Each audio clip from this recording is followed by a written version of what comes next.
Saber comer, 64 reglas básicas para aprender a comer bien. De Michael Pollan. Comer no tiene que ser tan complicado. En esta época de dietas milagrosas demasiado elaboradas y consejos contradictorios sobre salud y nutrición, Saber Comer nos ofrece 64 reglas básicas para nuestra alimentación diaria. Para mi madre, que siempre supo que la mantequilla era más sana que la margarina. Introducción. En la actualidad, comer se ha convertido en algo muy complicado. Y necesariamente, creo yo. Enseguida llegaré a eso del, y necesariamente, pero reflexionemos antes sobre la complejidad que conlleva hoy en día esta actividad tan básica de entre todas las humanas. Muchos de nosotros nos vemos obligados a recurrir a expertos de algún tipo para que nos indiquen cómo debemos comer, médicos y libros de dietética, reportajes sobre los últimos descubrimientos de la ciencia de la nutrición, consejos gubernamentales, pirámides alimentarias e incluso los envases mismos de los alimentos, que cada vez más nos informan sobre sus saludables propiedades. Puede que no siempre sigamos esos sabios consejos, pero cada vez que elegimos un plato de la carta de un restaurante o recorremos el pasillo del supermercado, oímos sus voces resonando en el interior de nuestra cabeza, donde, por cierto, también almacenamos una sorprendente cantidad de bioquímica.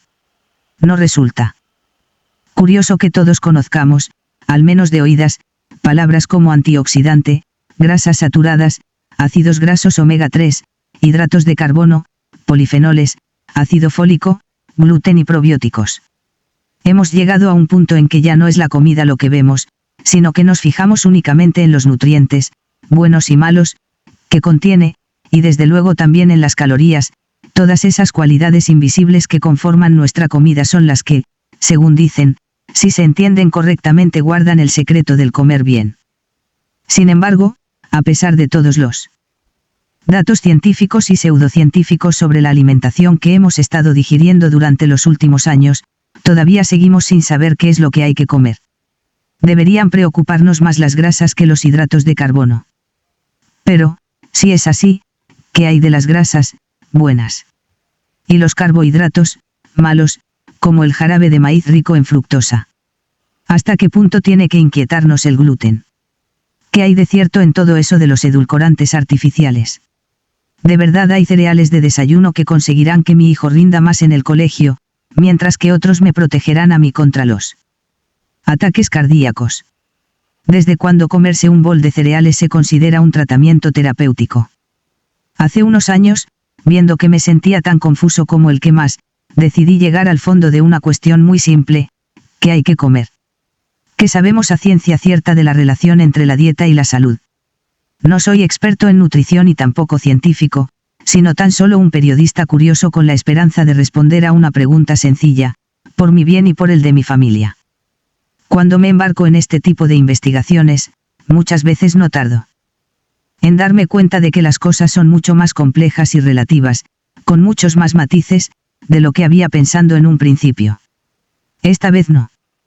Cuanto más me internaba en la selva confusa y desconcertante de la ciencia de la nutrición, cuanto más leía sobre las guerras de los ácidos grasos de cadena larga contra los carbohidratos, las escaramuzas de las fibras y los encarnizados debates sobre los suplementos dietéticos, más sencillo se volvía el panorama.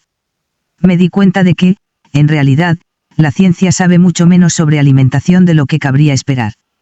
De hecho, la ciencia de la nutrición es un campo que, por decirlo con buenas palabras, está todavía en pañales. Aún se intenta descubrir qué es lo que sucede exactamente en nuestro organismo cuando nos tomamos un refresco, qué propiedades guarda la zanahoria en el fondo de su ser que la hacen un alimento tan sano, o por qué narices habrá tantísimas neuronas, células del cerebro, nada menos, precisamente en el estómago.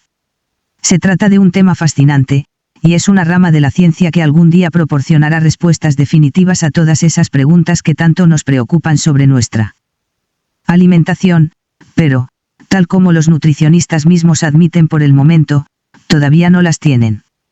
Y les falta mucho camino por recorrer. La ciencia de la nutrición, que a fin de cuentas solo tiene 200 años de historia, en la actualidad más o menos es lo que era la cirugía ya por el año 1650, una especialidad muy prometedora y en la que se estaban realizando avances muy interesantes, pero estaríamos dispuestos a dejarnos operar.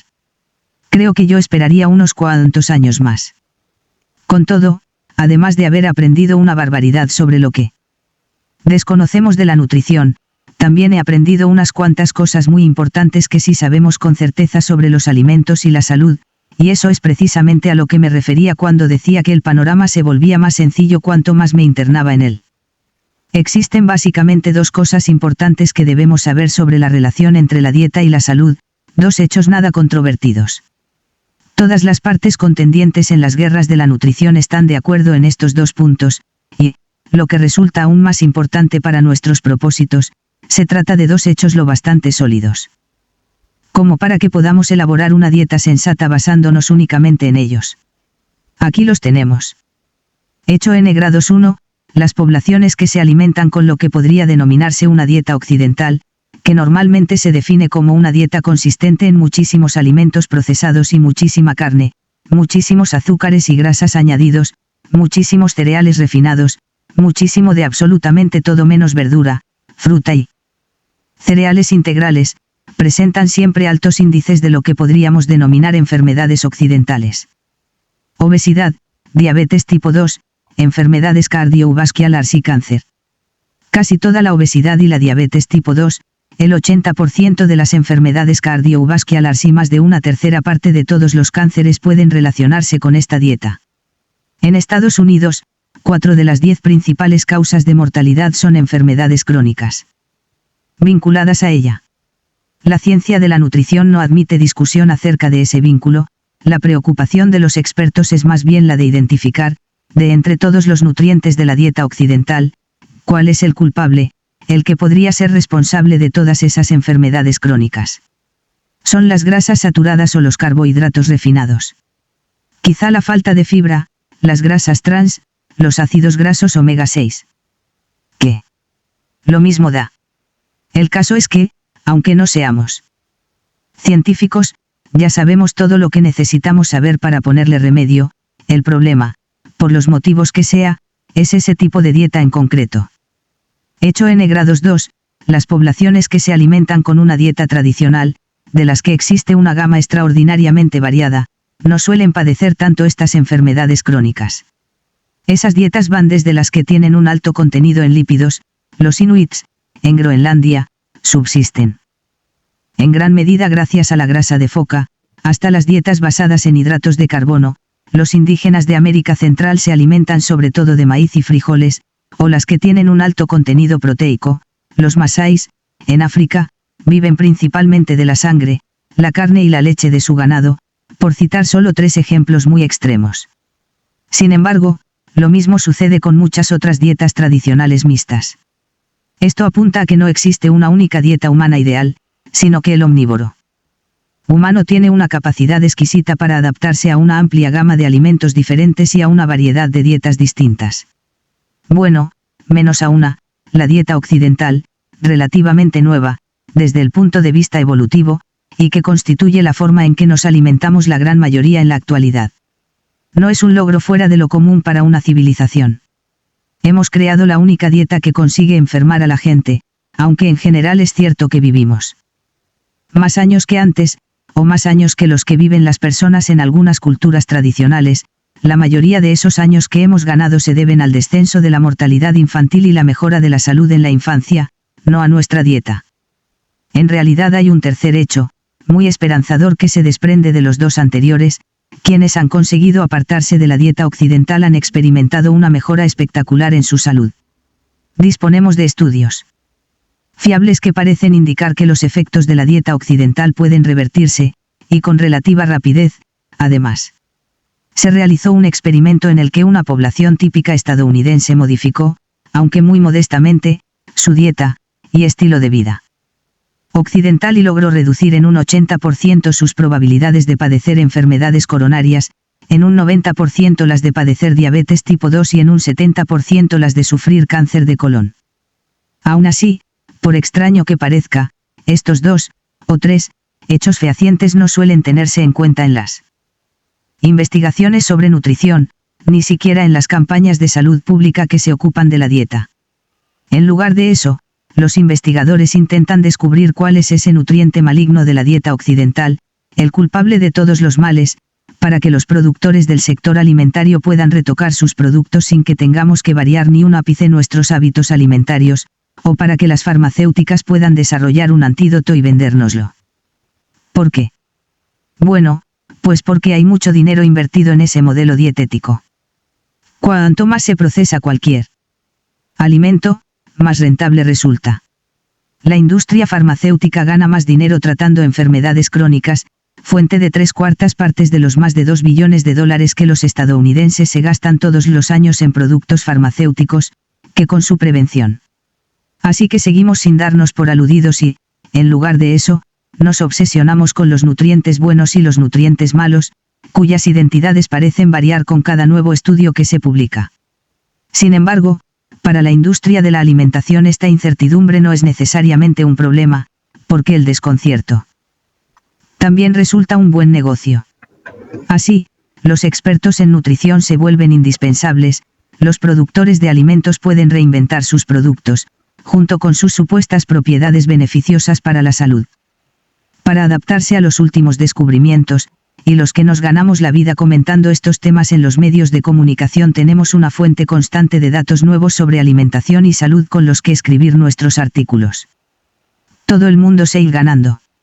Bueno, todo el mundo menos los que comemos.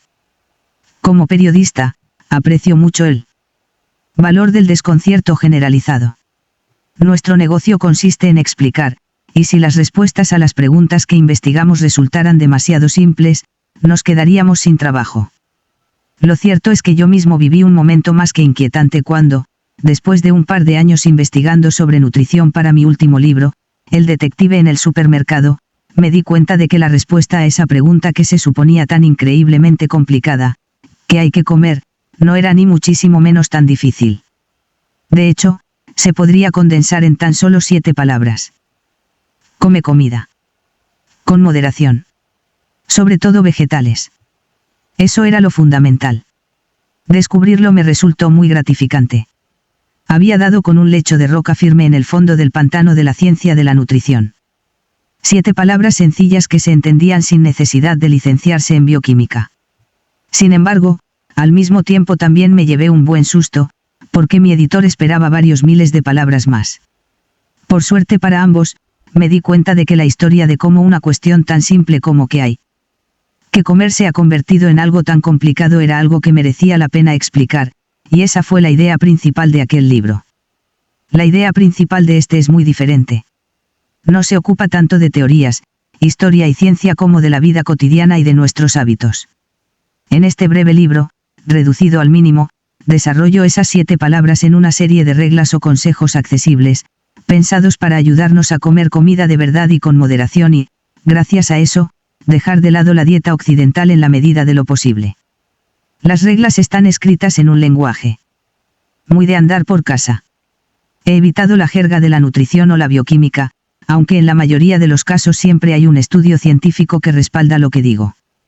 No es que este libro sea anticientífico. Al contrario, en la investigación para redactar y revisar estas reglas, la ciencia y los científicos me han sido muy útiles.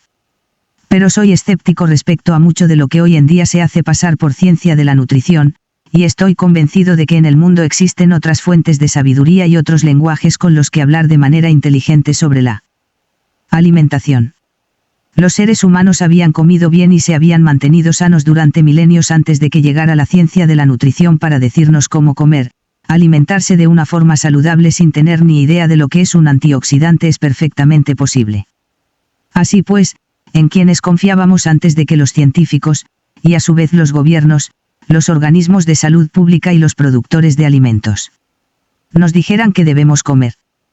Confiábamos, qué duda cabe, en nuestras madres, nuestras abuelas e incluso en nuestros antepasados más lejanos, lo cual es otra forma de referirnos a la tradición y la cultura. Sabemos que existe una amplia reserva de sabiduría alimentaria ahí fuera, porque, si no, los humanos no habríamos sobrevivido y prosperado hasta la actualidad. Esa sabiduría dietética es la destilación de un proceso evolutivo en el que han participado muchas personas en muchos lugares diferentes, pensando en qué hace que la gente siga sana, y que no, y transmitiendo ese conocimiento a las nuevas generaciones en forma de hábitos gastronómicos, combinaciones de alimentos, costumbres, reglas, tabúes, prácticas del día a día y de temporada. Así como refranes y dichos memorables. ¿Son infalibles esas tradiciones? No. Existen también muchísimos cuentos de viejas que, cuando se someten a examen, resultan ser poco más que supersticiones. Pero sí merece la pena conservar gran parte de esa sabiduría popular sobre los alimentos, revivirla y tenerla muy presente. Saber comer destila todos esos conocimientos y los convierte en 64 reglas sencillas para comer bien y disfrutar. Las reglas están formuladas en términos culturales más que científicos, aunque en muchos casos la ciencia ya ha corroborado lo que la cultura sabe.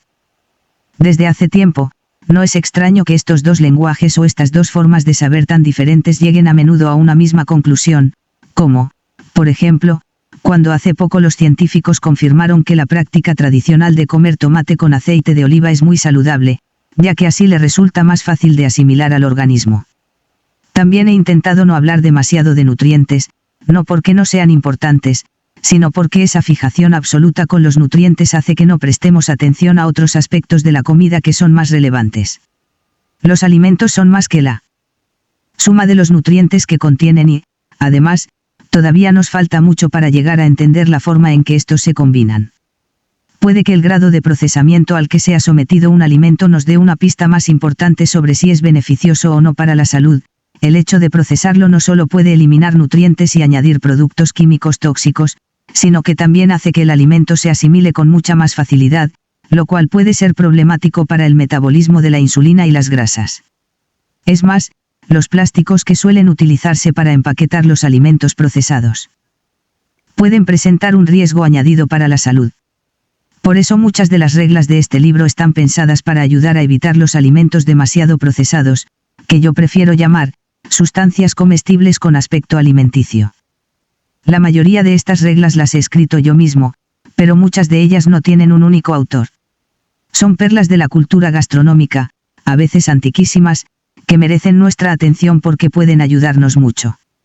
He recopilado dichos populares sobre la comida utilizando una gran variedad de fuentes, los dichos más antiguos aparecen entrecomillados, he consultado a especialistas en folclore y antropólogos, médicos, enfermeras, nutricionistas y dietistas, además de una gran cantidad de madres, abuelas y bisabuelas.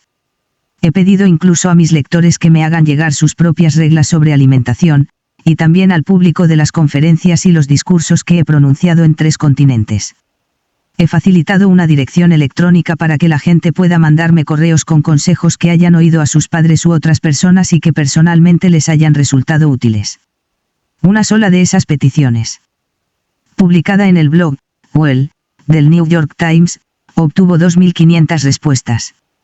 No todas ellas tenían demasiado sentido, no creo que, un solo tipo de carne por pizza, sea una receta infalible para tener una salud de hierro, pero muchas sí, y algunas han acabado encontrando su lugar en este libro. Gracias a todos por haber contribuido al proyecto. Al reunirías, estas reglas se convierten en una especie de voz coral de la sabiduría gastronómica popular. Mi trabajo no ha sido tanto el de crear esa sabiduría como el de recopilarla y revisarla.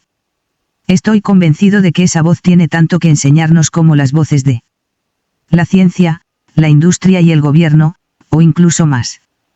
Cada una de las 64 reglas del libro viene acompañada de 1 o 2 párrafos explicativos, a excepción de unas cuantas que se explican por sí solas. No es necesario aprendérselas ni memorizarlas todas, porque muchas de ellas van a parar al mismo sitio. Por ejemplo, tanto la regla número 11, evita alimentos que veas anunciados en televisión, como la número 7, evita productos que contengan ingredientes que un niño de primaria no pueda pronunciar, están pensadas para evitar que llenemos el carro de la compra con muchos productos con apariencia alimenticia pero altamente procesados. Lo único que espero es que algunas de estas reglas resulten lo bastante pegadizas, o memorables, como para que se conviertan casi en un acto reflejo, en algo que hagamos, o no, sin detenernos siquiera a pensarlo. Aunque las he llamado reglas, para mí son una especie de directrices personales más que un conjunto de leyes que hay que aplicar a rajatabla. En lugar de prescribir conductas muy específicas, proporcionan una amplia guía que debería facilitarnos y acelerar las decisiones del día a día. Armados con esas indicaciones generales, como la regla número 36, no desayunes cereales que cambien el color de la leche, descubriremos que no tenemos que perder tanto tiempo leyendo la lista de ingredientes de las etiquetas ni intentando tomar decisiones en el pasillo de desayunos del súper. Piensa en estos consejos sobre nutrición como en pequeños algoritmos diseñados para simplificar tus hábitos alimentarios. Adopta los que más recuerdes o los que te vayan mejor. No obstante, intenta adoptar por lo menos una regla de cada una de las 3 secciones del libro, porque cada apartado se ocupa de una dimensión diferente de nuestros hábitos alimentarios. La primera sección pretende ayudarte a comer comida, lo cual, al comprar en los supermercados modernos, resulta mucho más complicado de lo que cabría esperar. Estas reglas ofrecen tamices o filtros que te ayudarán a distinguir entre la comida de verdad y las sustancias comestibles con apariencia alimenticia, que deberían evitarse. La segunda sección, con el subtítulo de, sobre todo vegetales, presenta reglas para ayudar a escoger entre alimentos de verdad. Y la tercera, con moderación, trata del cómo más que del qué comer, y ofrece una serie de consejos pensados para fomentar unos cuantos hábitos cotidianos muy sencillos que te ayudarán a moderarte con la comida y a disfrutarla más. Si esos 2 objetivos te parecen contradictorios, piensa que todavía no has empezado a leer el libro. Primera parte: ¿qué hay que comer? Come comida.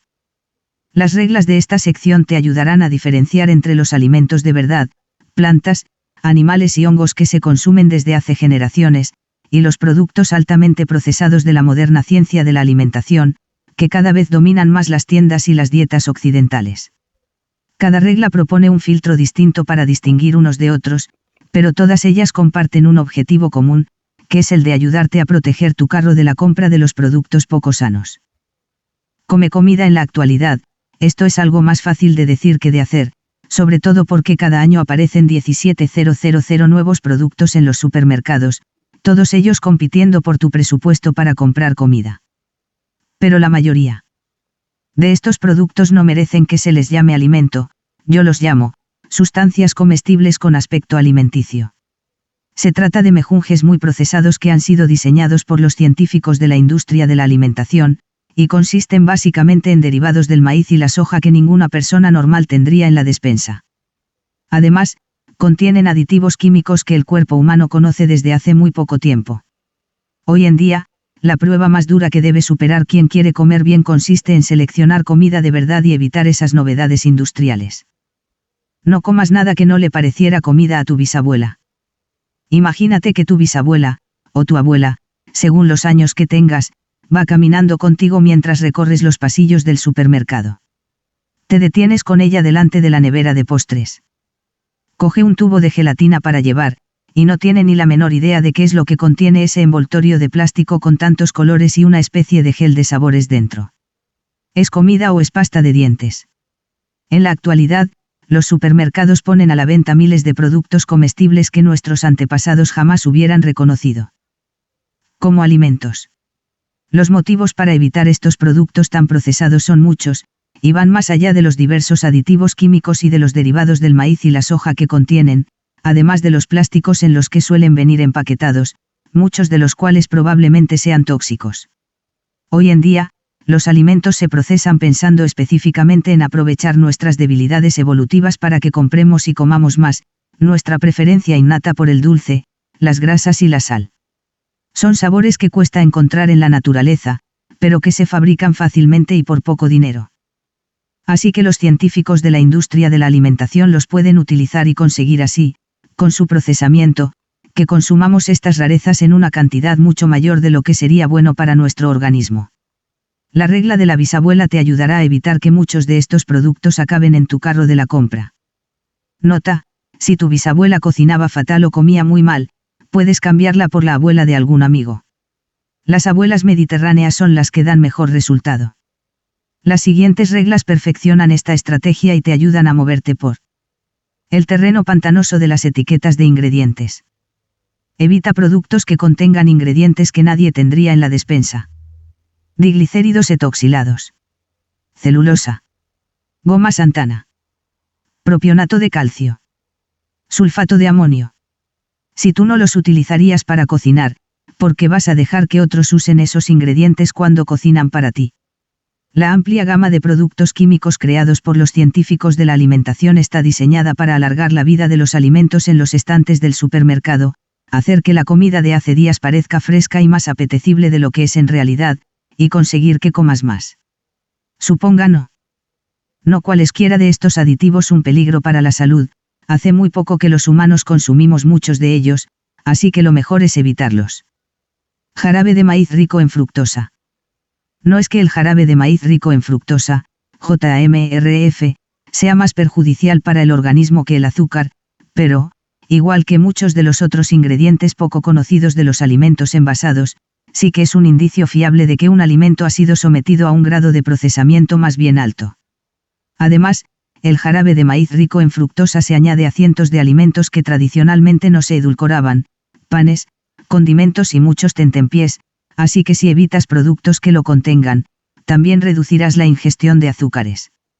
De todas formas, no caigas en la última treta de la industria alimentaria, productos reformulados para poder anunciarse como, sin JMRF, o, con auténtico azúcar de caña.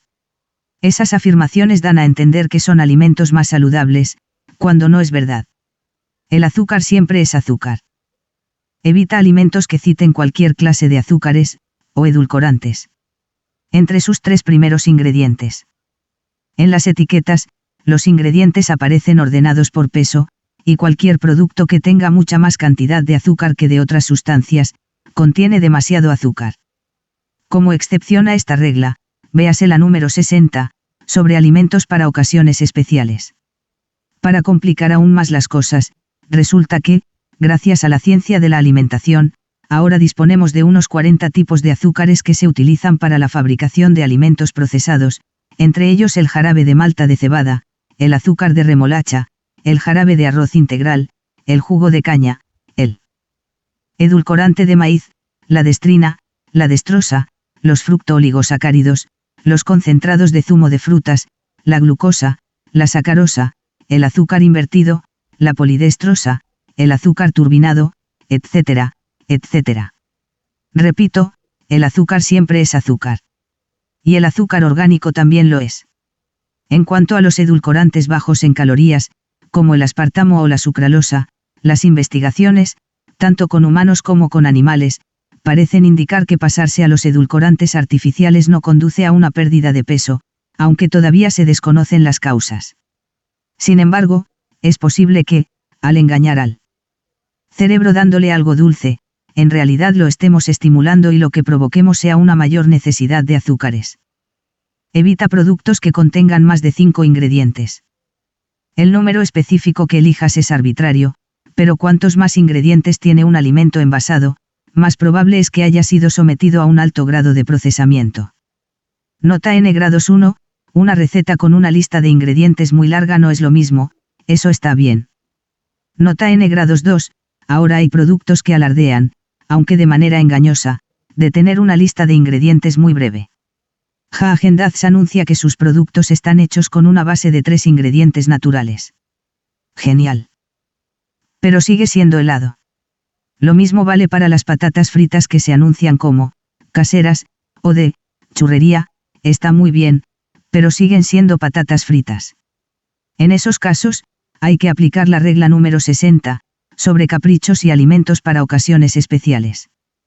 Evita productos que contengan ingredientes que un niño de primaria no pueda pronunciar. Básicamente la idea es la misma, solo que con otra técnica de memorización. Véalo simple.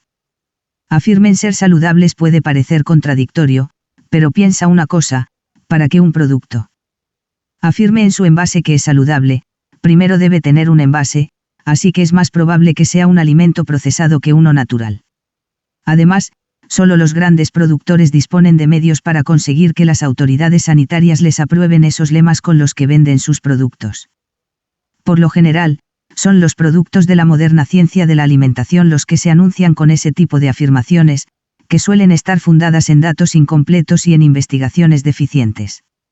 Piensa en la margarina, uno de los primeros alimentos industriales que afirmó ser más saludable que el alimento tradicional al que sustituía, y que resultó contener grasas trans, que pueden provocar ataques al corazón. La comida más sana del súper, los productos frescos, no alardea de lo saludable que es porque los agricultores no tienen ni dinero para ello ni envoltorio en el que publicitarse. No interpretes el silencio de los rabanitos como que no tienen nada importante que decir sobre tu salud. Ganchos como, light, desnatado, o, bajo en grasa, en su nombre. La campaña para crear versiones bajas en grasa o desnatadas de alimentos tradicionales, que cuenta ya con 40 años de historia, ha sido todo un fracaso. Hemos engordado a base de productos light. ¿Por qué? Pues porque el quitar la grasa de los alimentos no los convierte necesariamente en adelgazantes.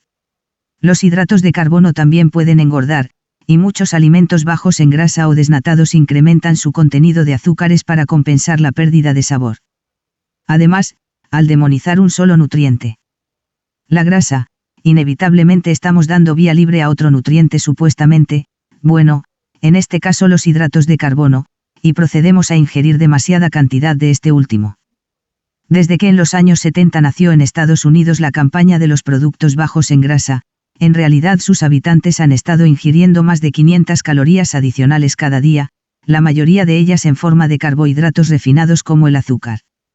El resultado de esto ha sido que, desde finales de los años 70, el peso medio de los varones estadounidenses se ha elevado en casi 8 kilos, y en unos 8,5 el de las mujeres. Más vale comer la versión auténtica con moderación que hincharse de productos light, atiborrados de azúcares y sal. Evita alimentos que finjan ser lo que no son. La mantequilla de imitación, más conocida como margarina, es el ejemplo clásico. Fabricar algo como queso para untar desnatado, que no contenga ni nata ni queso, requiere un alto grado de procesamiento. Estos productos deberían ir etiquetados como imitaciones, y es mejor que los evitemos. La misma regla se aplica a las falsas carnes derivadas de la soja, los edulcorantes artificiales y las grasas y almidones sintéticos. Veas anunciados en televisión. Los publicistas de la alimentación son muy ingeniosos y se les da de maravilla convertir una crítica a sus productos, y reglas como esta, en nuevas formas de vender versiones ligeramente diferentes de un mismo alimento procesado. Solo tienen que reformularlo, para que sea bajo en grasa, no contenga JMRF ni grasas trans o lleve menos ingredientes. Y ya pueden alardear de sus supuestos beneficios para la salud, sea cierto o no. La mejor forma de rehuir estos ardides publicitarios es dejar de sintonizar con toda clase de publicidad y negarse a comprar productos que estén muy promocionados. Solo los grandes productores de la industria alimentaria pueden permitirse lanzar campañas publicitarias de sus productos en televisión. Más de 2/3 partes de los anuncios de comida son de productos procesados, y de alcohol, así que si dejas de comprar productos con tan alto presupuesto para anuncios, automáticamente estarás evitando sustancias comestibles con aspecto alimenticio. En cuanto al 5% de anuncios que publicitan alimentos sin procesar, los de productores de frutos secos naturales o los de carnes con denominación de origen, espero que el sentido común impida que acabes metiéndolo todo en el mismo saco. Se trata de excepciones que confirman la regla. Las falsas afirmaciones sobre propiedades beneficiosas para la salud, así como los estudios científicos mal hechos, han convertido los supermercados en lugares más que traicioneros para quien quiera comprar comida de verdad, lo cual nos lleva a las dos siguientes reglas. Compra en las zonas periféricas del súper y aléjate del centro. La mayoría de los supermercados están organizados de la misma manera. Los alimentos procesados dominan los pasillos centrales del establecimiento, mientras que las neveras y estantes de productos frescos, frutas y verduras, carne y pescado, lácteos, se encuentran junto a las paredes. Si sigues algo así como una ruta periférica, por el interior del súper en lugar de irte directamente al centro, tendrás más probabilidades de que tu carro acabe llenándose con comida de verdad. Pero cuidado, esta estrategia no es infalible. Ya que productos como el jarabe de maíz rico en fructosa han acabado colándose también en la nevera de los lácteos, camuflados en forma de yogures de sabores y cosas por el estilo. Come solo alimentos que acabarán pudriéndose, que significa que la comida se echa a perder. Pues, normalmente, significa que los hongos, las bacterias, los insectos y los roedores con los que competimos por los nutrientes y las calorías han llegado antes que nosotros. El procesamiento de los alimentos nació para alargar la vida de los productos en el súper protegiéndolos de esos competidores. Eso se consigue haciendo que la comida les resulte menos apetecible, eliminando los nutrientes que los atraerían o de otros que acabarían poniéndose rancios, como los ácidos grasos omega 3. Cuanto más procesado está un alimento, más tarda en caducar y menos nutritivo suele ser. La comida de verdad está viva, y por eso en algún momento tiene que morir. Hay excepciones, la miel, por ejemplo, puede conservarse durante siglos en buenas condiciones. Nota: la mayoría de las sustancias imperecederas con aspecto alimenticio que se venden en el súper están en los pasillos centrales. Come alimentos hechos con ingredientes que puedas imaginarte crudos o creciendo en el campo. Lee la lista de ingredientes del envase de Pringles o de cualquier pastelito de bollería industrial. Después imagina el aspecto que tendrían esos ingredientes en crudo o en el sitio donde crecen. No podrás. Esta regla eliminará de tu dieta muchísimos productos químicos y sustancias comestibles con aspecto alimenticio. Siempre que puedas, aléjate del supermercado. En los mercados tradicionales no venden jarabe de maíz rico en fructosa. Tampoco encontrarás alimentos sometidos a un alto grado de procesamiento, ni envases con largas listas de ingredientes impronunciables y dudosas afirmaciones sobre lo beneficiosos que son para la salud, nada que se cocine en el microondas y tampoco, quizá lo mejor de todo, ningún alimento ancestral de una tierra lejana. Lo que encontrarás allí son productos frescos, frutas y verduras recolectadas de temporada, cuando tienen mejor calidad nutritiva y son más sabrosos, justamente la clase de alimentos que tu bisabuela, o incluso tus lejanos parientes del Neolítico, reconocerían como comida sin dudarlo. Comida de la que está viva y que en algún momento se pudrirá. Compra los tentempiés en el mercado, así, cuando quieras picar algo, tendrás a mano fruta o frutos secos, comida de verdad, en lugar de patatas fritas y dulces.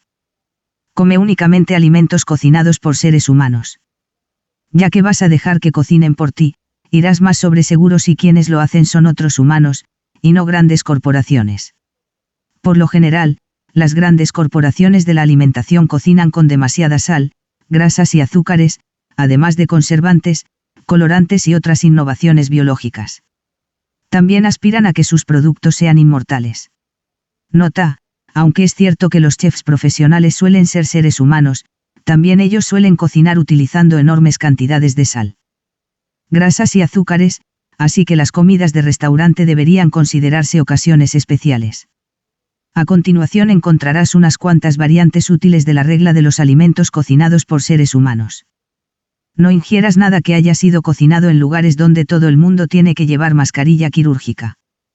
Si procede de una planta, puedes comerlo; si lo han fabricado en una planta, no. Si te lo sirven por la ventanilla del coche, no es comida. Si se llama igual en todos los idiomas, no es comida. Piensa en Big Mac, Cheetos o Pringles.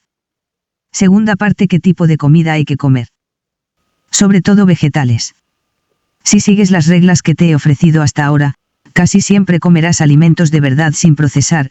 Esa es la sencilla clave para llevar una dieta sana. Sin embargo, más allá de eso tienes muchísimas opciones. Una lección que puede extraerse de la increíble diversidad de dietas tradicionales que la gente ha seguido a lo largo y ancho de este mundo, es que podemos alimentarnos a base de una gama asombrosa de comidas diferentes. Siempre que sean comida de verdad. Ha habido, y aún puede haber, dietas saludables con alto contenido en grasas y dietas saludables con bajo contenido en grasas, pero siempre han sido dietas a base de alimentos sin procesar. Aún así, existen alimentos no procesados más sanos para el organismo que otros, y hay formas de extraerlos y de cocinarlos que pueden suponer un beneficio mucho mayor. Así que las reglas de esta sección presentan unos cuantos consejos sobre qué hay que comer, más allá del comer comida. Come sobre todo vegetales, en especial los que tienen hojas. Quizá los científicos discutan aún sobre qué es eso tan bueno que tienen los vegetales, los antioxidantes, la fibra, los ácidos grasos omega 3, pero están de acuerdo en que son muy sanos para el organismo. Decenas de estudios demuestran que una dieta rica en frutas y verduras reduce el riesgo de morir de una enfermedad típicamente occidental. En países donde se come medio kilo o más de frutas y verduras al día, el índice de incidencia del cáncer es la mitad del registrado en Estados Unidos. Además, si la base de tu dieta son frutas y verduras, estarás reduciendo el consumo de calorías, ya que los vegetales, salvo las semillas, incluyendo tanto cereales como frutos secos, suelen ser menos, energéticamente densos, que otros alimentos. Y comer menos calorías nos protege también de muchas enfermedades crónicas. Los vegetarianos suelen estar más sanos que los carnívoros, y viven más años. Considera la carne una guarnición o un alimento para ocasiones especiales. Aunque es cierto que los vegetarianos suelen gozar de mejor salud que los carnívoros, eso no quiere decir que tengamos que eliminar toda la carne de la dieta si nos gusta. Los seres humanos llevan muchísimo tiempo comiendo carne y disfrutando de ella. Se trata de un alimento muy nutritivo, y por eso mi consejo es que comamos, sobre todo, pero no, solo, vegetales. Resulta que los casi vegetarianos, o flexitarianos, gente que solo come carne un par de veces por semana, tienen tan buena salud como los vegetarianos. Pero en Estados Unidos, por ejemplo, el ciudadano medio consume carne como parte de 2 o incluso 3 comidas al día, más de 1/4 de kilo por persona y día, y se tienen pruebas de que, cuanta más carne se incluye en la dieta, sobre todo la carne roja, mayor es el riesgo de sufrir del corazón o padecer un cáncer. ¿Por qué? Podría ser por las grasas saturadas, o por el tipo de proteína, o simplemente por el hecho de que toda esa carne está expulsando a las verduras HP nuestra dieta. Plantéate intercambiar el tamaño de las raciones tradicionales, en lugar de un filete de 1/4 de kilo y 120 gramos de verdura, sírvete un filete de ternera de 120 gramos y 1/4 de kilo de verdura. Seguro que Thomas Jefferson iba por el buen camino cuando recomendó una dieta basada sobre todo en vegetales y en la que la carne sea casi como una guarnición. Comer lo que tiene una pata, setas y vegetales, es mejor que comer lo que tiene 2 aves. ¿Qué es mejor que comer lo que tiene 4, ternera, cerdo y otros mamíferos? Este proverbio chino es un buen compendio de la sabiduría popular en cuanto a los relativos beneficios para la salud de cada clase de alimento, aunque resulta inexplicable que deje de lado el pescado, con lo sano que es con sus 0 patas. Come a todo color. Esa idea de que un plato de comida sana es aquel que incluye diferentes colores resulta ser un buen ejemplo de un dicho popular que ha sido corroborado por los estudios científicos. Los colores de muchas frutas y verduras reflejan los diferentes componentes fitoquímicos antioxidantes que contienen. Antocianinas, polifenoles, flavonoides, carotenoides. Muchos de estos componentes químicos nos ayudan a protegernos de las enfermedades crónicas, pero cada uno de ellos de una forma ligeramente diferente, así que la mejor protección es la de una dieta que contenga cuantos más componentes fitoquímicos mejor. Bébete el caldo de las espinacas. Otra píldora de la sabiduría popular contrastada por la ciencia: el agua que se utiliza para hervir las verduras es muy rica en vitaminas y otros componentes químicos muy saludables. Guárdala para preparar sopa o añadirla a las salsas. Come animales que hayan comido bien. La dieta de los animales influye muchísimo en la calidad nutricional y en los efectos para la salud de los alimentos que extraemos de ellos, ya sea carne, leche o huevos. Esto, que parece algo tan evidente, en realidad nunca se tiene en cuenta en la producción industrial en cadena, que no busca otra cosa que producir ingentes cantidades de proteína animal a un precio muy bajo. Esa obsesión ha transformado la dieta de la mayoría de los animales de los que procede nuestra comida, y eso ha afectado tanto a su salud como a la forma en que afectan después a la nuestra. Alimentamos a esos animales con una dieta altamente energética a base de cereales para conseguir que crezcan deprisa, aun en el caso de los rumiantes, que han evolucionado alimentándose a base de hierba. Sin embargo, incluso los animales que toleran bien una dieta de cereales están mucho más sanos cuando tienen acceso a pastos, y entonces su carne y sus huevos también lo están. Los alimentos que extraemos de esos animales contendrán tipos de grasas mucho mejores para la salud, más omega 3 y menos omega 6, además de niveles considerablemente superiores de vitaminas y antioxidantes. Por esa misma razón, la carne de caza es también mucho más nutritiva, véase la regla número 31. Cuando estamos en el mercado, merece la pena buscar carnes y productos derivados del ganado de pasto, y pagar, si se puede, el precio superior que suelen pedirnos por ellos. Si tienes sitio, cómprate un congelador. Si encuentras un buen proveedor de carne de ganado de pasto, aprovecha la ocasión y cómprala en grandes cantidades. Comprar la carne en grandes pedidos, un cuarto de buey, por ejemplo, o un cerdo entero, es una buena forma de comer bien con un presupuesto más modesto. Los arcones congeladores son sorprendentemente baratos y no tienen muchos gastos de mantenimiento, porque no se abren ni mucho menos tanto como el compartimento congelador de la nevera. Un arcón congelador te permitirá almacenar productos del mercado tradicional y te animará a comprar en grandes cantidades cuando los alimentos están en temporada, que es cuando más abundantes son, y por lo tanto también más baratos están. Además, piensa que la congelación no reduce de una forma muy significativa el valor nutritivo de los alimentos. Come como omnívoro que eres, comas o no alimentos de origen animal, siempre es buena idea intentar añadir alguna especie nueva a tu dieta, y no solo nuevos platos, me refiero a probar nuevos tipos de verduras, frutas, animales y setas. La abrumadora diversidad de productos alimentarios que encontramos hoy en día a la venta en los supermercados es engañosa, porque muchos de ellos están elaborados a base de tan solo unas cuantas especies vegetales, siempre las mismas, y la mayoría de ellas, el maíz, la soja y el trigo, son semillas, no hojas. Cuanto mayor sea la diversidad de especies que incluyas en tu dieta, más probabilidades tendrás de satisfacer todas tus necesidades nutricionales. Come alimentos que se hayan cultivado bien y en buenos suelos. Habría sido más fácil decir, come alimentos orgánicos, y es cierto que la comida con sello de garantía orgánica suele estar bien cultivada y en suelos relativamente sanos, suelos que solo se han abonado con materia orgánica, y no con fertilizantes químicos. También es cierto que tendrán poco o ningún residuo de pesticidas sintéticos o productos farmacéuticos. Sin embargo, existen agricultores y ganaderos extraordinarios que, por una u otra razón, no cuentan con un sello de garantía orgánica, y es una lástima que nos perdamos sus espléndidos productos. Además, que un alimento tenga una etiqueta de orgánico, no quiere decir automáticamente que sea bueno para la salud.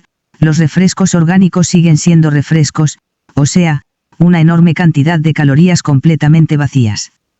En la actualidad contamos con numerosas investigaciones que apoyan la hipótesis, lanzada por primera vez por los pioneros de la alimentación orgánica Sir Albert Howard y J.I. Roudale, de que los suelos ricos en materia orgánica producen vegetales más nutritivos, es decir, comida con mayores niveles de antioxidantes, flavonoides, vitaminas y minerales. Desde luego, después de varios días en ruta, recorriendo el país en un camión hasta llegar a los puntos de venta, la calidad nutricional de cualquier producto se deteriora, así que lo ideal sería comer alimentos que sean a la vez orgánicos y locales. Come alimentos silvestres siempre que puedas. Dos de las plantas más nutritivas del mundo, la agea y la verdolaga, son malas hierbas, y algunas dietas saludables, como la mediterránea, utilizan los vegetales silvestres. Los campos y bosques están repletos de plantas con niveles más altos de componentes fitoquímicos que las domesticadas. ¿Por qué? Porque esas plantas deben defenderse solas de las plagas y porque históricamente hemos seleccionado y cultivado plantas por la suavidad de su sabor. Muchos de los compuestos de defensa que producen son amargos. También las cultivamos de modo que duren más, y por eso hemos preferido plantas con niveles bajos de ácidos grasos omega 3, ya que estas grasas se oxidan enseguida y se vuelven rancias. Los animales salvajes y el pescado también merecen ser incluidos en nuestra dieta. La caza suele contener menos grasas saturadas y más grasas buenas que el ganado, porque la mayoría de esos animales siguen una dieta de plantas muy variada, y no solo a base de cereales. Véase la regla 27. No le hagas ascos a los pescaditos grasos. El pescado que ha crecido en libertad es de los alimentos más sanos que se puedan encontrar, pero muchos caladeros se encuentran en la actualidad al borde de la desaparición a causa de la sobreexplotación pesquera. Evita los grandes peces que se encuentran en lo alto de la cadena alimentaria del mar, el atún, el emperador, el tiburón, porque son estos los que están en peligro y porque, además, suelen contener altos niveles de mercurio. Por suerte, existen unas cuantas especies de pescados menores que se cuentan entre los más nutritivos, como la caballa, la sardina y los boquerones, y que no padecen escasez, o incluso abundan. Estos pececillos grasos son una muy buena elección. Según afirma un refrán holandés, a un país con mucho arenque no le hace falta mucho médico. Come algún alimento que hayan predigerido antes bacterias u hongos. Muchas culturas tradicionales tienen una fe ciega en los alimentos fermentados, alimentos que han sido transformados por microorganismos vivos, como el yogur, el chucrut, la salsa de soja, el kimchi coreano o el pan de masa madre. Estos alimentos pueden ser una fantástica fuente de vitamina B12, un nutriente esencial que no puede obtenerse de las plantas. La B12 la producen los animales y las bacterias. Muchos alimentos fermentados contienen también probióticos, unas bacterias muy beneficiosas que, según indican algunos estudios, mejoran la función de nuestros sistemas digestivo e inmunitario.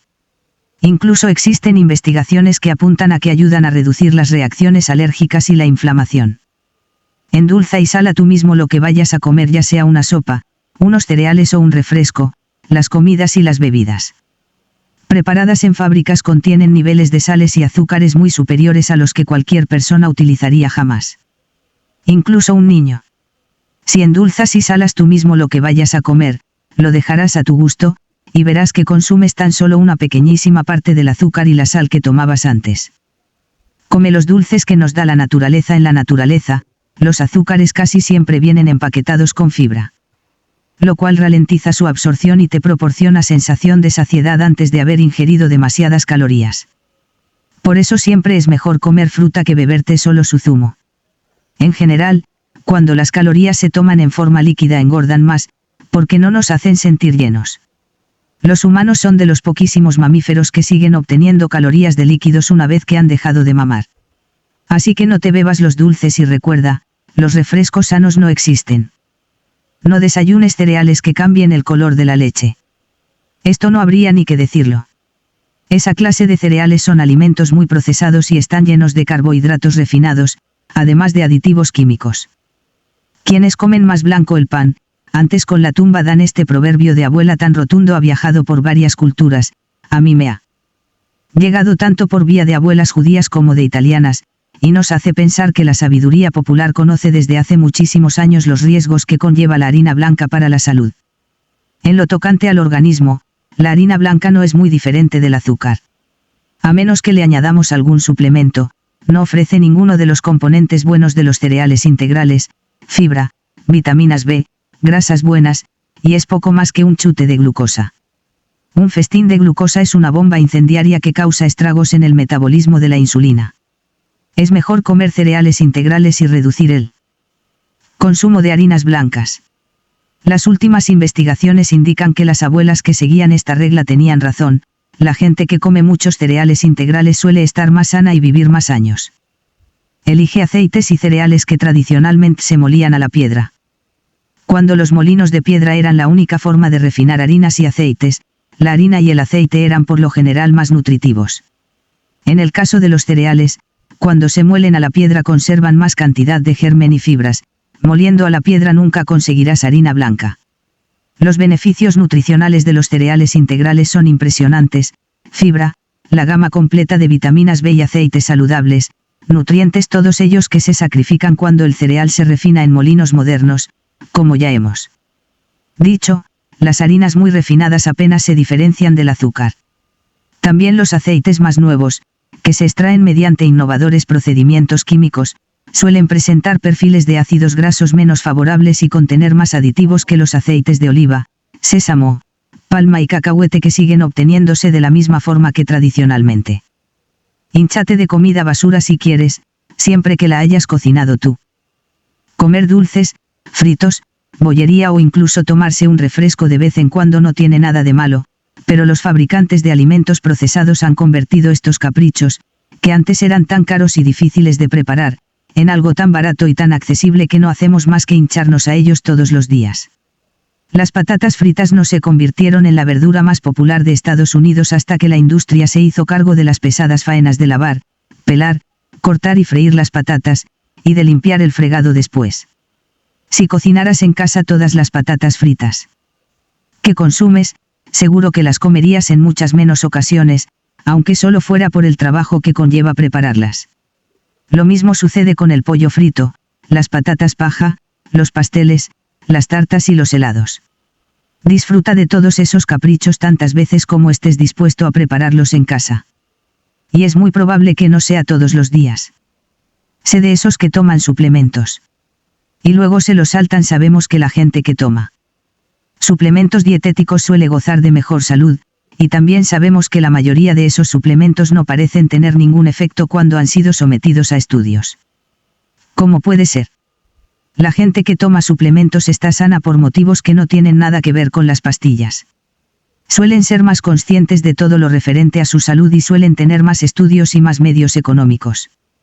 También puede que hagan más ejercicio y coman más cereales integrales. Existen excepciones a esta regla, como quienes padecen una falta de nutrientes concretos o los mayores de 50 años. Al envejecer, aumenta la cantidad de antioxidantes que necesitamos, y la capacidad de nuestro organismo para absorberlos se reduce. Y si no sueles comer mucho pescado fresco, tampoco te iría mal tomar algún suplemento de aceite de pescado. Come más como los franceses. O como los japoneses. O como los italianos, o los griegos. La gente que se alimenta siguiendo las reglas de una cultura gastronómica tradicional suele gozar de mejor salud que quienes comemos siguiendo la moderna dieta occidental de alimentos procesados. Cualquier dieta tradicional no sirve, si no fuera una dieta saludable, quienes la siguen ya no estarían entre nosotros. Ciertamente, las culturas gastronómicas están íntimamente vinculadas a una sociedad, una economía y una ecología determinadas, y las hay que viajan mejor que otras, la inuit no está tan extendida como la italiana, por ejemplo. Al inspirarnos en otra cultura gastronómica debemos prestar atención al cómo se alimenta esa gente, y no solo a los ingredientes que utilizan. Es el caso de la paradoja francesa. Es muy probable que la clave de la buena salud de los franceses no sean tanto los nutrientes de su dieta, todas esas grasas saturadas y harinas blancas, sino más bien sus hábitos gastronómicos. En Francia la gente come acompañada y con tranquilidad, se sirve raciones más bien pequeñas y no repite después, como tampoco pica entre horas. También debemos fijarnos en las combinaciones de alimentos de las culturas tradicionales. En América Latina, el maíz siempre se ha cocinado con lima y se ha comido acompañado de frijoles. Así, lo que de otro modo sería un almidón nutritivamente deficiente se convierte en la base de una dieta sana y equilibrada. Los frijoles proporcionan los aminoácidos que le faltan al maíz, y la lima aporta la niacina. Las culturas que adoptaron el maíz de América Latina sin los frijoles ni la lima acabaron desarrollando graves deficiencias nutricionales, como la pelagra. Las dietas tradicionales son más que la suma de sus alimentos. Sé escéptico ante los alimentos no tradicionales. La innovación siempre es interesante, pero cuando se trata de comida, merece la pena acercarse con cautela a toda nueva creación. Si las dietas son el resultado de un proceso evolutivo a lo largo del cual diferentes grupos de humanos se han ido adaptando a las plantas, los animales y los hongos que les ha ofrecido un lugar determinado, un alimento novedoso o una innovación culinaria serían algo semejante a una mutación, podría acabar representando una mejora evolutiva, pero hay muchas probabilidades de que no sea así. Los productos derivados de la soja son un buen ejemplo. La gente ha consumido soja en forma de tofu, salsa de soja y tempeh durante generaciones, pero en la actualidad tomamos novedades como la proteína de soja aislada, las isoflavonas de soja, la proteína vegetal texturizada, y los aceites de soja parcialmente hidrogenados, y se tienen muchas dudas sobre los efectos que estos nuevos productos pueden provocar en la salud. Un científico y alto cargo de la FDA, el organismo regulador del control de alimentos en Estados Unidos, escribió: la confianza en los derivados de la soja como alimentos seguros está claramente basada más en una creencia que en datos contrastables. Hasta que dispongamos de esos datos, seguro que haremos mejor comiendo la soja tal como se ha preparado tradicionalmente en Asia, y no según novedosas recetas inventadas por los científicos de la industria de la alimentación. Toma una copa de vino con la cena. Puede que el vino no sea la panacea universal de la dieta francesa ni de la mediterránea, pero sí que parece ser un componente esencial de todos esos patrones dietéticos. Contamos ya con una considerable cantidad de pruebas científicas que confirman los efectos beneficiosos del alcohol en nuestra salud y les dan la razón a unos cuantos siglos de sabiduría tradicional y anecdotario popular. Conscientes de los perjuicios sociales y físicos del alcoholismo, las autoridades sanitarias se resisten a recomendar la bebida, pero lo cierto es que las personas que beben con moderación y regularidad viven más y sufren considerablemente menos del corazón que las que son del todo abstemias. El alcohol, en todas sus variantes, parece reducir el riesgo de enfermedades cardíacas, pero los polifenoles del vino tinto, en concreto el resveratrol, podrían poseer cualidades protectoras inigualables. La mayoría de los expertos recomiendan no beber más de 2 copas al día en el caso de los hombres y una en el de las mujeres. Además, los efectos beneficiosos del alcohol para la salud pueden depender tanto de la cantidad como de los hábitos de consumo. Beber un poco todos los días es mejor que beber mucho el fin de semana, y beber con las comidas es mejor que beber con el estómago vacío. Puede que algún día la ciencia descubra qué complejas sinergias actúan en las dietas tradicionales que contienen alcohol, pero hasta entonces podemos dejarnos cautivar por la sabiduría popular, y brindar por esta paradoja. Tercera parte: ¿cómo hay que comer? Con moderación. Las reglas de las 2 secciones anteriores se ocupan de qué comer. Las de esta de algo un poco más intangible, pero no por ello menos importante, las costumbres, hábitos alimentarios, tabúes y reglas tácitas que determinan la relación de una persona, y una cultura, con la comida. El cómo se come puede tener tantos efectos en la salud, y el peso, como el que se come. Quizás sea la lección más profunda de la llamada paradoja francesa, el misterio, al menos para los nutricionistas, de un pueblo que come todo tipo de alimentos grasos supuestamente mortales y bebe vino tinto, pero que aún así es más sano, más delgado y algo más longevo que los máximos exponentes de la dieta occidental, los estadounidenses. Lo que los nutricionistas no ven es que los franceses tienen una relación con la comida opuesta a la de Estados Unidos. En Francia casi nunca se pica entre horas, la comida se sirve en platos y raciones pequeños, la gente no suele repetir y casi siempre come acompañada y sin prisas. Estas conductas pueden ser mucho más determinantes que cualquier nutriente supuestamente mágico de su dieta. Las reglas de esta sección propugnan una relación más sana con la comida, independientemente de lo que comas. Paga más y come menos con la comida, igual que con muchas otras cosas en esta vida, se tiene lo que se paga. Además, existe una relación inversamente proporcional entre calidad y cantidad, y la experiencia gastronómica de una persona, la duración de una comida o su índice de placer, no tiene por qué estar directamente relacionada con la cantidad de calorías consumidas. En Estados Unidos, el sector de la alimentación ha dedicado sus energías durante muchos años a aumentar la cantidad y reducir el precio, en lugar de mejorar la calidad. El hecho de que los alimentos de mejor calidad, ya se mida en calidad del sabor o calidad nutritiva, que a menudo coinciden, sean los más caros es algo que no tiene vuelta de hoja, porque los han cultivado o criado en explotaciones menos intensivas y con mayores cuidados. No todo el mundo puede permitirse comer bien, lo cual es verdaderamente vergonzoso, pero la mayoría sí que podemos. Como decía, en Estados Unidos la situación es la siguiente: los estadounidenses invierten menos de un 10% de sus ingresos en comida, menos que los ciudadanos de cualquier otro país. A medida que los costes de los alimentos han ido bajando, tanto en términos de precio como del esfuerzo que se requiere para servirlos en la mesa, los estadounidenses han ido comiendo cantidades cada vez mayores, y gastando cada vez más en cuidados médicos. Si, por el contrario, te gastas más dinero para comprar alimentos de mejor calidad, seguramente comerás menos y tratarás la comida con más cuidado. Y si esa comida de mejor calidad también sabe mejor, necesitarás menos cantidad para sentirte satisfecho. Haz que prime siempre la calidad por encima de la cantidad, la experiencia alimentaria por encima de las meras calorías. O como decían las abuelas: más vale pagar en el mercado que en la consulta del médico. Come menos. Seguramente este es el consejo que menos te apetece oír, pero lo cierto es que contamos con pruebas científicas muy convincentes que nos aconsejan comer mucho menos de lo que es habitual en la actualidad, con independencia de que padezcamos o no sobrepeso. La restricción calórica ha demostrado repetidas veces que ralentiza el envejecimiento en animales, y muchos investigadores creen que representa el vínculo más sólido que tenemos entre la dieta y la prevención del cáncer. Comemos mucho más de lo que nuestro organismo necesita para mantenerse sano, y ese exceso causa estragos, y no solo en nuestro peso.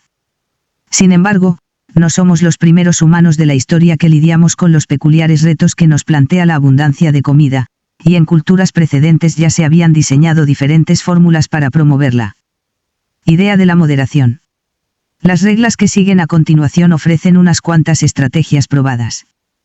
Para de comer antes de saciarte. En la actualidad creemos que es normal y que está bien comer hasta que estemos saciados, pero en muchas culturas se Aconseja expresamente dejar de comer mucho antes de llegar a ese punto. Los japoneses tienen un dicho, Hara Chibu, que aconseja a la gente dejar de comer cuando se sienta llena en un 80%.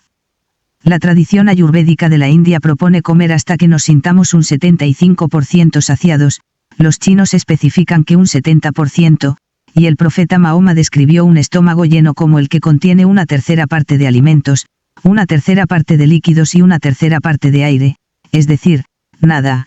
Fíjate en lo relativamente pequeña que es la horquilla que ofrecen todos estos consejos, todos indican algún punto entre un 67 y un 80%. Elige tú. También existe una expresión alemana que dice más o menos, hay que atar el saco antes de que se llene del todo. ¿Y cuántos de nosotros no hemos tenido abuelos que hablaban de levantarse de la mesa con una pizca de hambre? En esto, de nuevo los franceses tienen algo que enseñarnos. Al contrario que los anglosajones, que dicen, I am hungry, estoy hambriento, en francés, como en español, se dice, tengo hambre. Al terminar, sin embargo, los franceses no dicen, estoy lleno, I am full, dicen los anglosajones, sino, JNI+. Fine, ya no tengo más hambre. Es una forma completamente diferente de pensar en la sensación de saciedad. Así pues, no te preguntes si estás lleno, pregúntate mejor si ha desaparecido el hambre.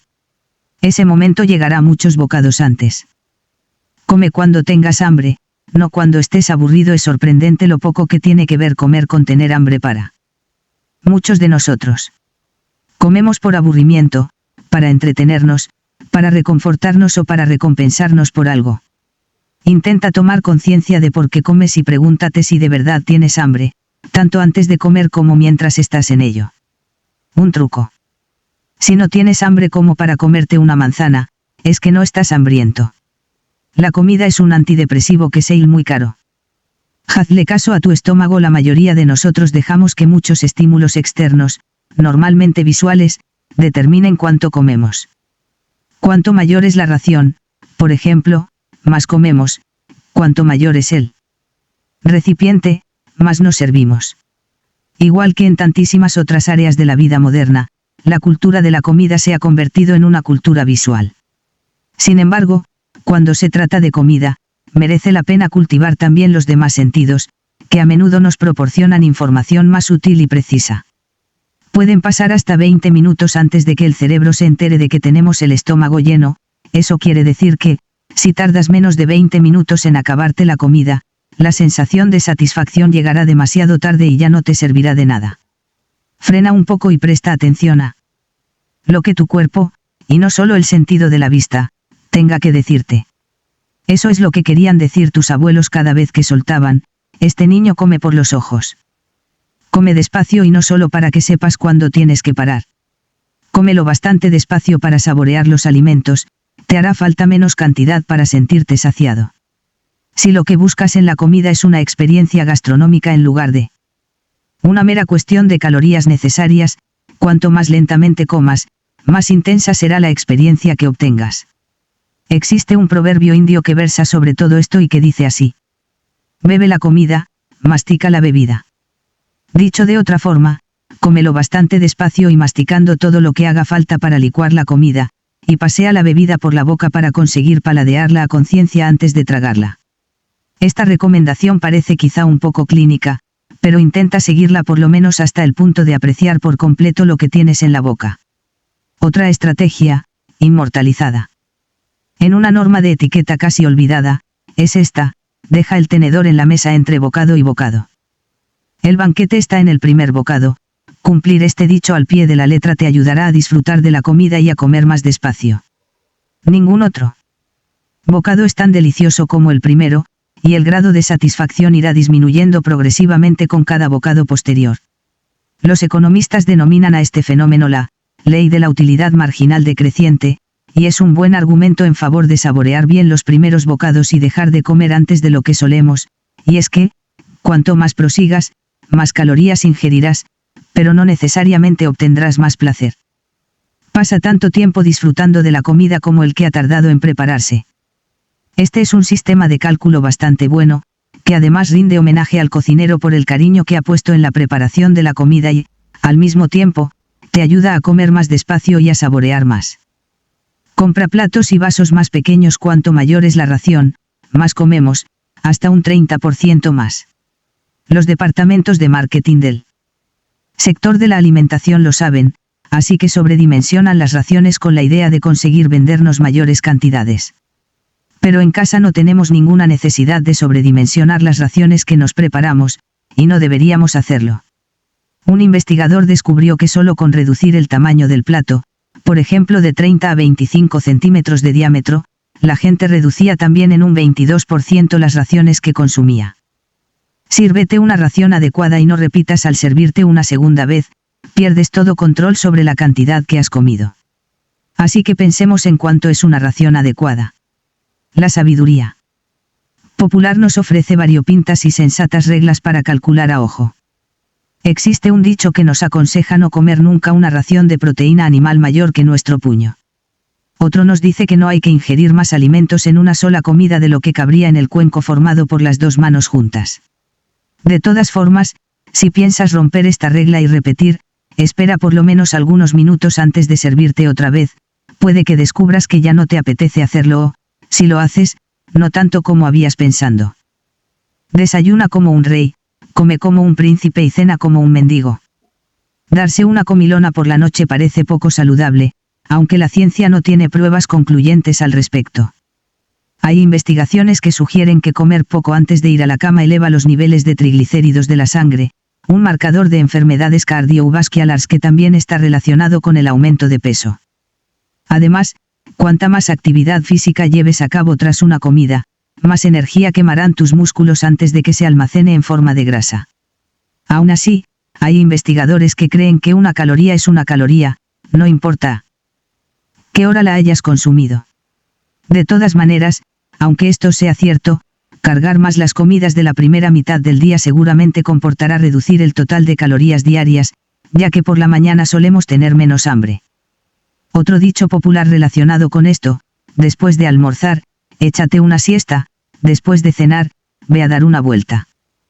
Come en las comidas. Esta recomendación suena casi tan absurda como la de come comida, pero hoy en día ya no puede darse por sentado. Cada vez picamos más entre horas y comemos menos acompañados. Los sociólogos e investigadores de mercado que estudian los hábitos alimentarios ya no organizan sus resultados en función de las 3 comidas tradicionales. Ahora computan ocasiones de ingestión, e informan de que a las 3 principales, desayuno, almuerzo y cena, hemos añadido una cuarta, que se extiende a lo largo del día, la ingestión constante de líquidos o tentempiés mientras vemos la tele, conducimos, trabajamos, etc. Según un estudio, casi una quinta parte de lo que comen los estadounidenses de entre 18 y 50 años se ingiere dentro del coche.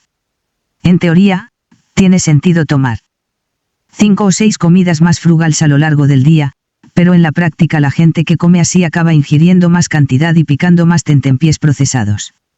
Así que, a menos que puedas asegurarte de que todo lo que pica sea comida de verdad, limítate a las 3 comidas tradicionales. No piques nada que no sean alimentos vegetales sin procesar. ¿Recuerdas el viejo tabú que nos advertía contra el picoteo entre horas? Después de décadas de insistentes anuncios de tentempiés, hemos erradicado ese sabio consejo de nuestra conciencia. Pero la mayor parte de las 500 calorías que, en concreto los estadounidenses, han añadido a su dieta diaria desde 1980, el comienzo de la epidemia de obesidad, se deben a los tentempiés procesados, que están cargados de sales, grasas y azúcares. Si vas a picar algo entre horas, intenta que sean frutas, verduras y frutos secos. No busques combustible para tu organismo en el mismo lugar donde reposta tu coche. Las gasolineras se han convertido en una máquina de hacer dinero y casi ganan más vendiendo alimentos y tabaco que vendiendo carburante. Sin embargo, piensa en qué clase de comida se compra ahí, exceptuando quizá el agua y la leche. Todo lo demás ha sido sometido a un alto grado de procesamiento, son tentempiés imperecederos y refrescos endulzados hasta la extravagancia y que se venden en botellas de medio litro. Las gasolineras se han convertido en estaciones de servicio de maíz procesado, etanol fuera, para el coche. Y jarabe de maíz rico en fructosa dentro, para ti. No comas ahí. Come siempre sentado a una mesa, no, un escritorio no es una mesa. Si comemos mientras trabajamos, o mientras vemos la tele o conducimos. Comemos mecánicamente, y en consecuencia comemos muchísimo más de lo que comeríamos sentados a una mesa de verdad, prestando atención a lo que estamos haciendo. Este fenómeno puede comprobarse, y dándole un buen uso, además, de una forma muy fácil. Coloca a un niño delante de un televisor y ponle un plato de verduras crudas delante. El niño se comerá todo lo que hay en el plato, muchas veces incluso verduras que normalmente ni siquiera toca, sin darse cuenta de nada. Eso me hace pensar en una excepción a la regla. Cuando no estés sentado a una mesa, limítate a comer frutas y verduras.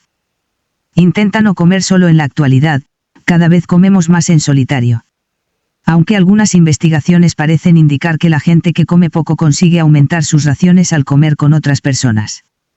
A lo mejor porque pasan más tiempo sentados a la mesa. Para la gente con tendencia a comer más de la cuenta, las comidas en compañía suelen limitar su consumo, aunque solo sea porque seguramente no nos apetece que nadie nos vea atiborrándonos. También solemos comer más despacio, ya que en la mesa suceden más cosas aparte de la ingestión de alimentos.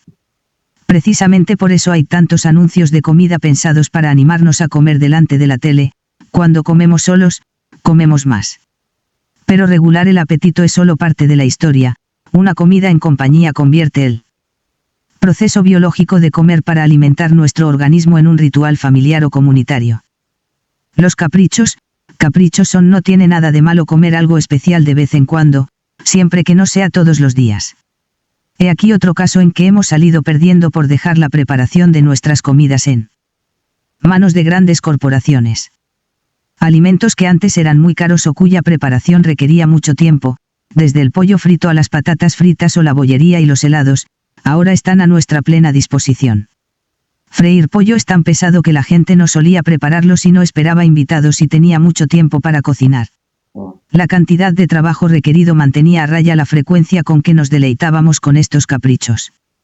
Los alimentos para ocasiones especiales constituyen algunos de los mayores placeres de esta vida, así que no deberíamos privarnos de ellos, pero sí reconsiderar el significado de ocasión especial. Una forma de hacerlo es prepararlos en casa. Si tienes que hacer tú el pastel del postre, seguro que no te tomarás la molestia todos los días. Otra estrategia es limitar el consumo de estos alimentos a los fines de semana o las reuniones sociales. Déjate algo en el plato. A muchos, nuestros padres nos educaron diciéndonos que siempre había que dejar el plato limpio, una máxima que quizá hemos llevado demasiado al extremo una vez que nos hemos hecho mayores. Pero existe una tradición todavía más antigua y más sana que sostiene que es más elegante no terminarse hasta la última miga del plato. Deja algo para don Modales, les decían antaño a los niños, o, mejor a la basura que la gordura.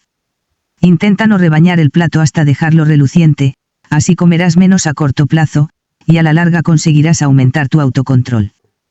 Planta un huerto si tienes donde, si no, una jardinera.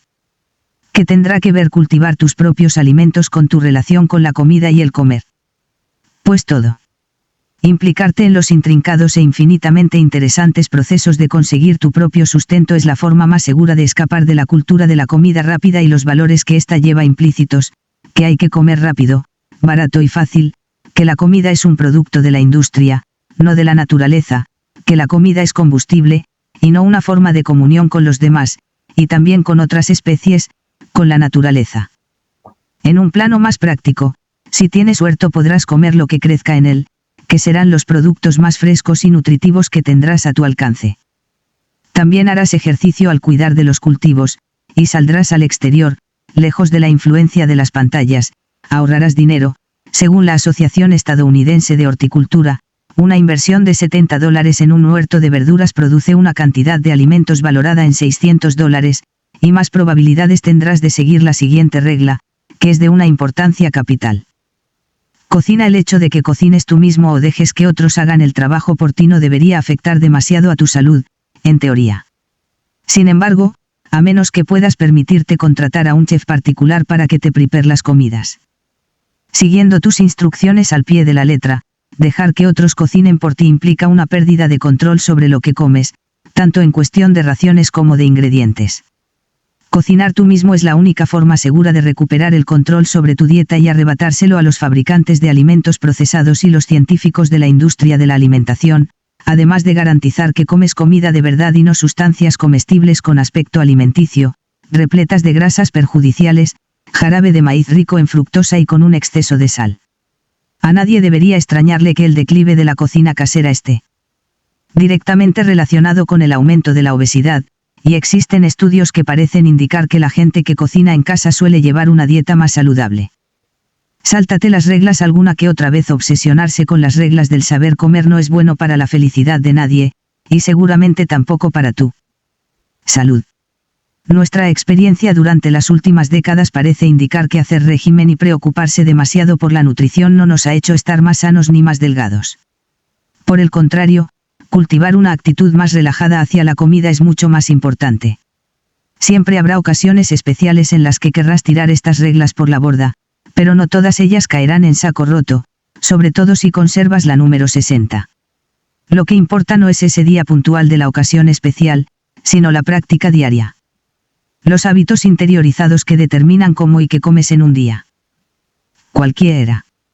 Todo con moderación, suele decirse, pero no debemos olvidar ese sabio colofón que a veces se atribuye a Oscar Wilde, la moderación incluida.